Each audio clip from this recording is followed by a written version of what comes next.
Okay, Trinidad and Tobago, we're back on Breaking Dawn. Inside the first hour, sitting with the Honorable Minister of Energy and Energy Affairs, the Honorable Kevin Ramnarine is here. And we want to get into exploration now, where the energy sector is concerned. Now, I just want to refer to another article in January of 2012 pertaining to the Ryder Scott report, where people got the misconception of the 9 years of gas left. Now, in that article in the Newsday, I believe it was, you said if there was a major gas discovery in this country, there simply is no or little market for that gas. All demand for natural gas is currently occupied, and that serves as a disincentive to companies as regards to exploration. Put quite simply, we cannot expect that companies would spend hundreds of millions of dollars to explore, appraise and develop reserves and have no market for that natural gas. That has to be addressed. Now, in August of 2014, with regards to the Ryder Scott report with the 7% decline, you said in an article there that there is a lot of exploration going on now, and the results will be seen in the coming years based on the work we have coming, and there is a lot of work with exploration between now and the end of the decade. BHP Billington is doing a tremendous amount of exploration right now, as is BP. There is going to be new discoveries of natural gas. Now, what has changed between anything changed between 2012 and 2014 where the market for natural gas is concerned? Well, first of all, there was one major discovery of natural gas in 2012. Right. That's on this, what we call the Savonette 4 well. It discovered 1 trillion cubic feet of natural gas. Okay. That's a lot of gas. Okay. 1 trillion cubic feet of natural gas. We've mainly had discoveries of oil in the last 2 years. We've had 4 discoveries of oil, and we've had 1 discovery of natural gas. Now, you would notice that we've been having discoveries of oil and natural gas, and you hadn't heard about that for a while, and that's because of all the drilling taking place around the country. And I know I'm talking to the audience out here. If you look out, I mean, you would agree that every time you look out at the Chaguaramas area, you see rigs in the water. Right? Those rigs are not drilling there. Those rigs are parked. Okay. So Chaguaramas is the parking lot for rigs. All right. Why are they parked there? Well, when they have to come off from the East Coast and they have to go in for maintenance and so on, right, that is where those rigs go. Or when they are finished drilling in Trinidad and they're about to transit to another country, they park them there until they are ready for the other client. So that is an indication of the level of activity taking place around the country. Now, so we have to continue drilling at that pace on a sustained basis. It can't fall off. BHP is doing a lot of exploration, as I mentioned 2 years ago, on the East Coast in our deep water, and they are very positive about what they could find out there. Okay. Now, in the deep water, you don't go after small oil fields because the investment will never pay back, and it won't make economic sense. So they are actually going after what we call giant fields. All right. A giant field is something in excess of 500 million barrels of oil. Okay. So if you think about this, Trinidad and Tobago since 1908 has produced 3.5 billion barrels of oil. Okay. In 106 years. And we could have that amount of oil in our deep water today, on tap, unexplored, and we could bring that to market. You're talking about another economy. Wow. Right, so it's a massive idea. Okay. It's a massive amount of work going on. So the worry that people have on the ground when they hear the budget and we base the budget on the price of oil and the price of natural gas, and people are saying, that's going to run out someday. No, I really don't think oil is, people have been saying oil would run out for a while. For a while now, yeah.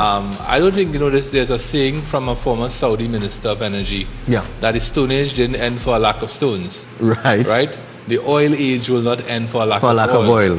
Okay. Right? The world is clearly not running out of oil. You look at the United States, they're close to becoming the largest producer of oil in the world. All right. Canada is, producing a lot of oil. Is the United States of America producing natural gas? Yeah, they're the largest producer of natural gas in the world. Largest producer of natural gas right now, largest producer of natural gas in the world. So that wouldn't be considered a market for Trinidad and Tobago? Well, we no longer sell our natural gas mainly to the U.S. Right. We used to sell about 80% of our LNG to the U.S. To the U.S., right. Now we sell about 10%. The gas goes elsewhere. It goes mainly to South America now. To South America now? Yeah. In fact, I was reading an article that during the World Cup, demand for power in Brazil increased. Brazil's main source of electricity is hydroelectric dams. But there was a major drought in Brazil during the time of the World Cup. I don't know if people know this. And during that time, Brazil was getting supplies of LNG from Trinidad. Okay. So although we didn't qualify for the World Cup, we played a role in the World Cup. All right, terrific. I want to move on to gas subsidies. Now, we know the government will not remove the subsidy on gas for now. I'm saying for now because we never know what could happen down the road. However, the government has tried to put other mechanisms in place, from CNG to hybrid vehicles, which is the latest thing. Give us a little touch on the benefits and the downsides of some of these new alternatives, so the public can now weigh out the pros and cons and probably make a decision on what they may do moving forward. Okay, well, I'll say a couple of things that hopefully the young people listening will appreciate, because the young people are those persons in whose hands the future of this country resides. That's right. Face reality, right? Yeah. So I hope to be qualified to speak to them. Of course, you're a young man yourself. Right, so first of all, many of our young people travel. Right. In fact, the young generation of today has traveled more than any generation before. Right. So, for example, I have traveled more than my parents. My parents have traveled more than my grandparents. Correct. Right? So, the next generation will travel even more. And when you travel, you see what is happening in the developed countries with regard to transport. You go to the United States, you see CNG buses. Right. You go to Houston, there's a bus called the Green Link. It's a CNG bus. You go to New York, you see hybrid buses. You go to the UK, it's the same thing. We want to walk in that direction.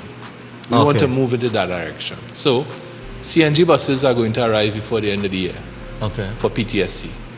And the NGC is going to put a mobile station, CNG station, into PTSC. The line is already run. Under the road, the line has been run. Secondly, the NGC is going to start very soon to install CNG units, compressors, in existing gas stations. Okay. We're not going to be building new gas stations. Thirdly, we just gave the NGC a license to install its own CNG station in its own compound for its 190 CNG vehicles, which they have. All right. So the CNG is going to move. But it has to be led, I think, by the government. All right. The government has to set the example. Okay. Right? So it come like a doctor who is trying to tell you to live a healthy lifestyle, and he himself is eating unhealthy. Is eating unhealthy, right? And I've met a doctor like that. Right? The other thing, so the public has that option of CNG. All right. The other thing is we have introduced incentives in this budget for the hybrid vehicles and for electric cars. Okay. Now, hybrid vehicles have gone mainstream internationally. If you go to the major cities of the world, the Prius is a very noticeable car. Yes. The Ministry of Energy has 2 hybrid vehicles. Right. There are currently about 5 or 6 new hybrids in the country. There are used hybrids in the country, I'm told. I haven't seen them. We have 2 of those hybrids. When you all come to the ministry, I'll show you all. Very silent. All right. When the battery comes on, you don't hear a thing. Wow. But you get more miles per gallon or more miles per liter, because we the metric, with a hybrid. With a hybrid. As opposed to your regular conventional gasoline or diesel vehicle. All right. So, and it's the way the world is going. So for those people who are interested in the environment, in fact, people have texted me already and told me that they're already looking at bringing in hybrids, right? Okay. The other thing is the electric cars. Now, the electric car has gone mainstream in the United States with companies like Tesla and Nissan and so on. And I made sure to check that the Tesla and the Nissan Leaf and so on are all available in right-hand drive. Okay. One of the challenges of this market, Trinidad and Tobago, is that we live in a hemisphere where everybody drives left-hand drive vehicles, except the English-speaking Caribbean. Right. So you go to Canada, it's left-hand drive. US, Mexico, Latin America, left-hand drive. We are right-hand drive here. So it's sometimes very challenging to get right-hand drive CNG vehicles, right-hand drive hybrid vehicles. But the Prius is in right-hand drive. I have one. And so all those vehicles are now available in right-hand drive. Okay. So the population has the options, and we see that as we move into the future, the country has to move to a low carbon economy. Right. We are either one or two, first or second in the world in terms of carbon dioxide emissions per capita. Per capita. Per capita. Okay. The other country being Qatar. All right. And that's because we are heavily industrialized and we have a small population. So per capita, it's pretty high. It's pretty high, yeah. But the country has to, the Prime Minister is going to go to the UN in a few days to speak on climate change. And we have to play our role, albeit small, in remedying and alleviating global climate change. So this is why we are focusing on moving towards a green, low-carbon economy. I think waste energy is something that has potential in Trinidad. Okay. Every time you see the dump on fire, that's methane gas that's burning. Wow. Because the organic matter in the dump that has been left there for how many years is beginning to break down. Right. And as the organic matter breaks down, it gives off methane gas. Right. Countries around the world, in Miami there's a good example, they've captured that methane gas and they've used that to generate power. Okay. So we have the potential to set up a power plant, albeit small, a small power plant close to that dump to generate power for Port of Spain. Right. And that's the sort of vision going into the future of that relationship between energy and the country. It's a relationship that has to change. Right.